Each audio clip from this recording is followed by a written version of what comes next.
dasar-dasar dari sebuah komputer. Nah, jadi nanti akan kita bahas tentang apa sih itu pengertian dari komputer, apa itu bagian-bagian dari komputer, dan bagaimana sih cara mematikan dan menghidupkan komputer itu dengan baik dan benar. Nah, yang pertama kita bahas tentang apa sih itu pengertian dari sebuah komputer. Nah, mungkin komputer ini tidak asing lagi di telinga ananda-ananda semuanya, karena saat ini kan kita sudah banyak menggunakan komputer dalam kehidupan kita sehari-hari. Nah, kalau kita merujuk dari sebuah pengertian dari sebuah komputer, komputer itu adalah sebagai sebuah perangkat elektronik yang kita gunakan untuk melakukan pengolahan data. Kenapa bisa dikatakan sebagai pengolahan data? Karena di situ di komputer itu ada 3 proses. Yang pertama ada input, yang kedua ada proses, yang ketiga ada output.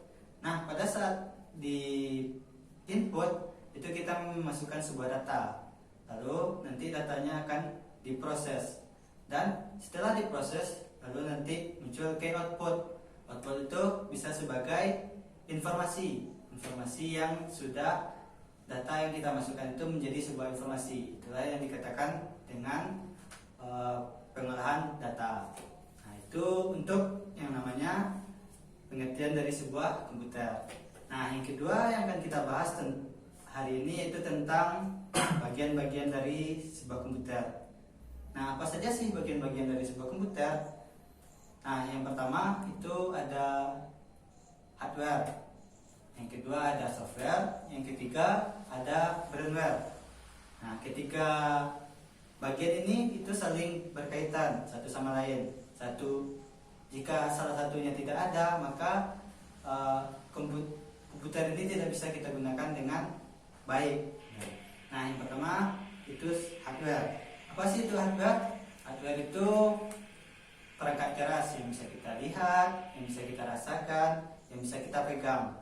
Nah, bagaimana cara merasakannya? Misalnya sebuah komputer itu atau alat komputer itu kita pukulkan ke kepala kita, pasti akan terasa, ya kan?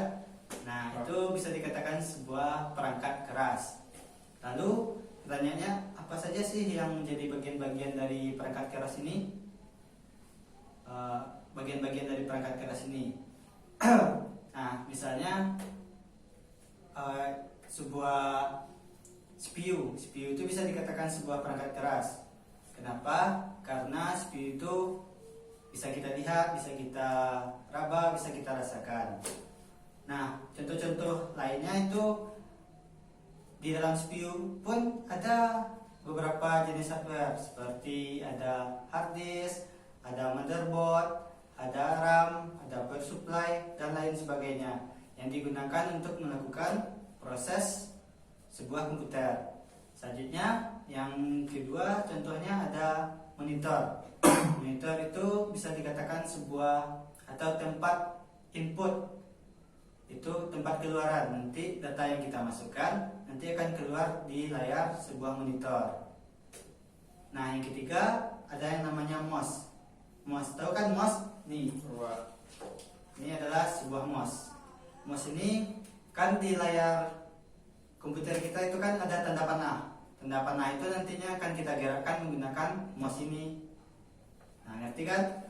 Nah, selanjutnya yang ketiganya itu ada yang keempatnya ada keyboard. Nah, apalagi yang dimaksud dengan keyboard ini? Keyboard ini adalah sebuah perangkat keras yang digunakan untuk proses input. Nah, contoh keyboard ini mungkin bisa Bapak lihatkan pada Ananda.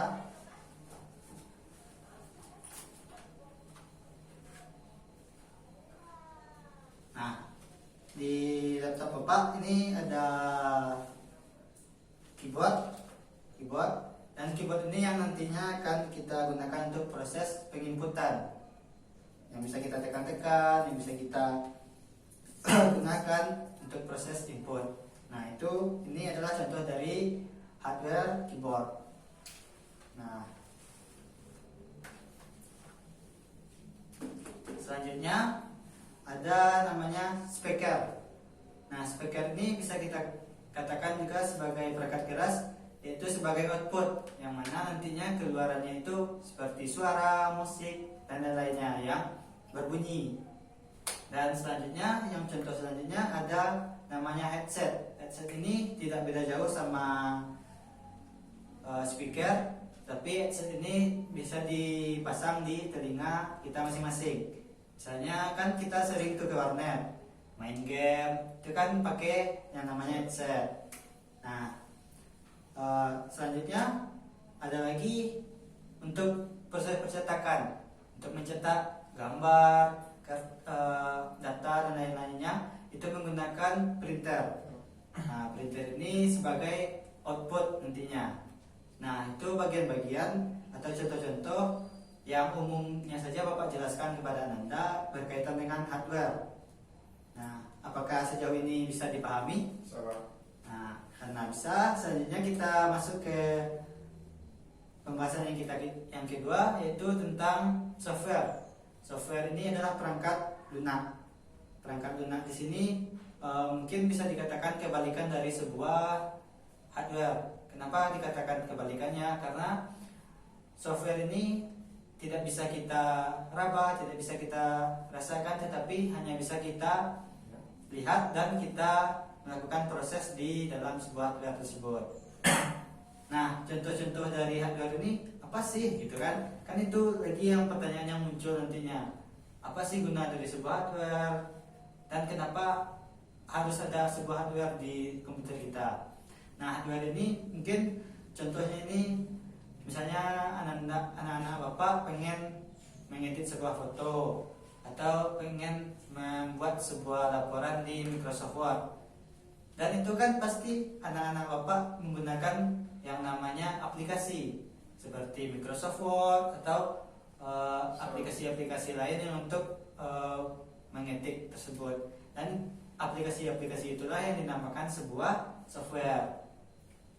Nah, mungkin masih banyak itu aplikasi-aplikasi lain yang digunakan untuk proses input atau untuk melakukan proses, dan itu bisa dikatakan sebuah software.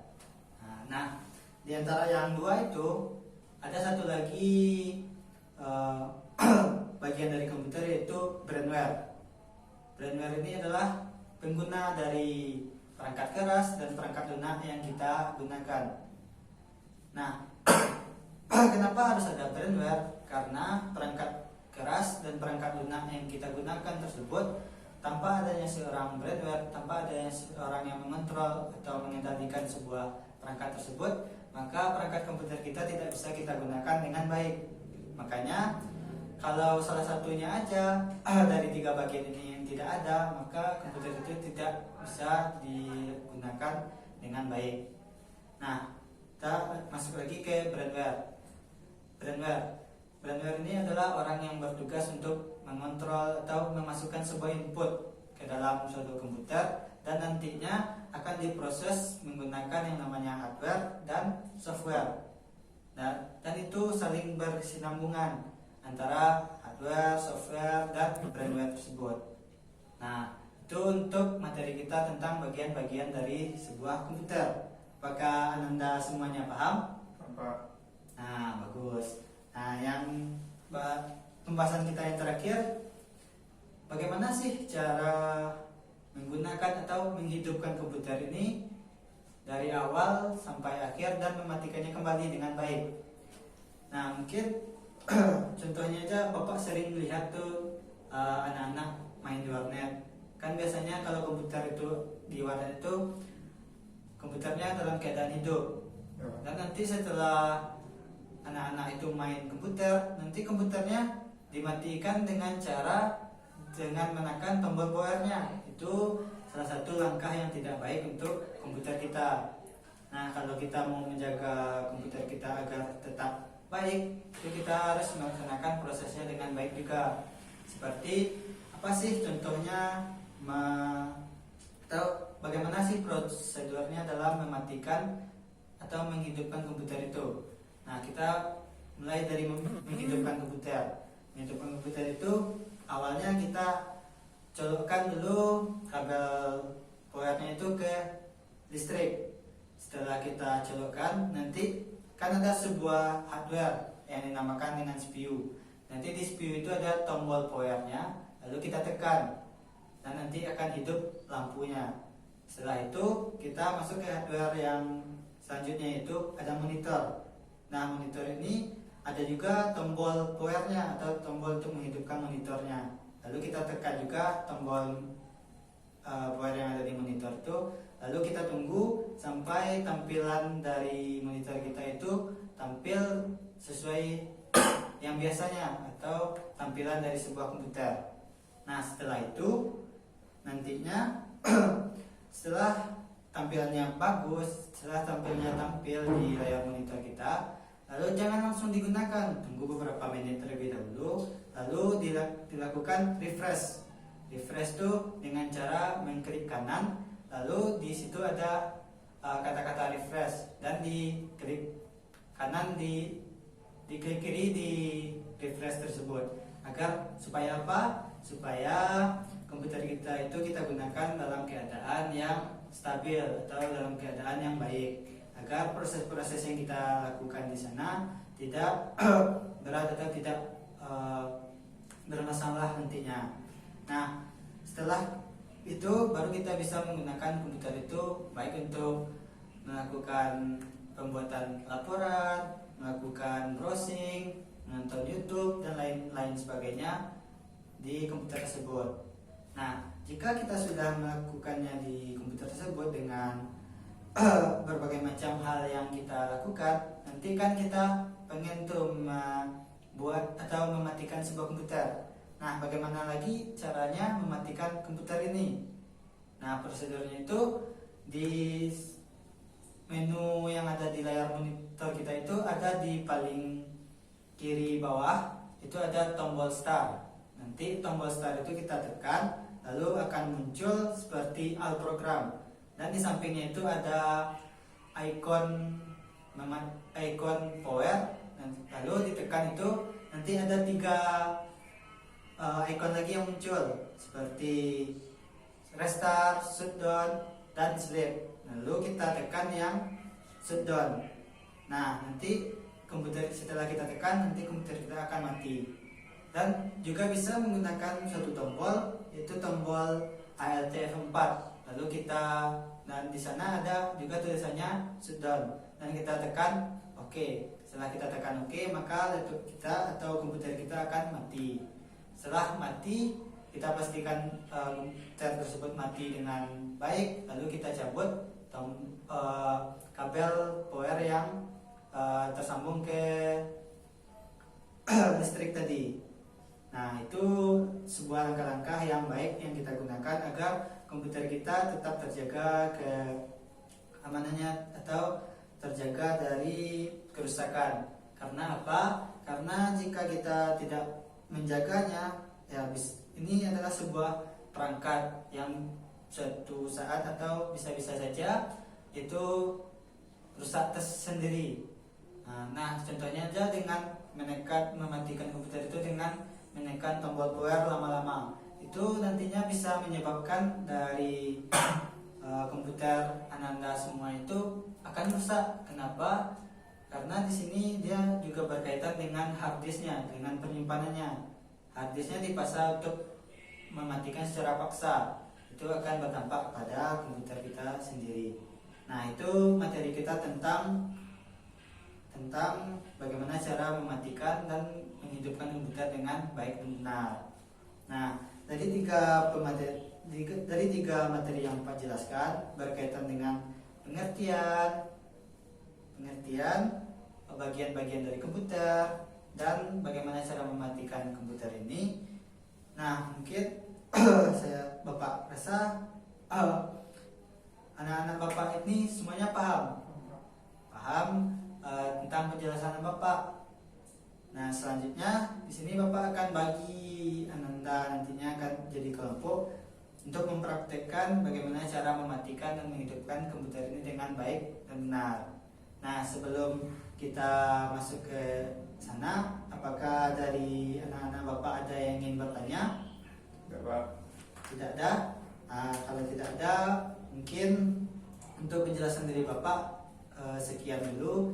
Lalu di sini Bapak akan bagi Anda ke masing-masing kelompok. Oke, sudah siap? Nah, baik. Nah, karena materinya sudah selesai, Bapak akhiri dulu. Assalamualaikum warahmatullahi wabarakatuh. Nah, terima kasih Anda.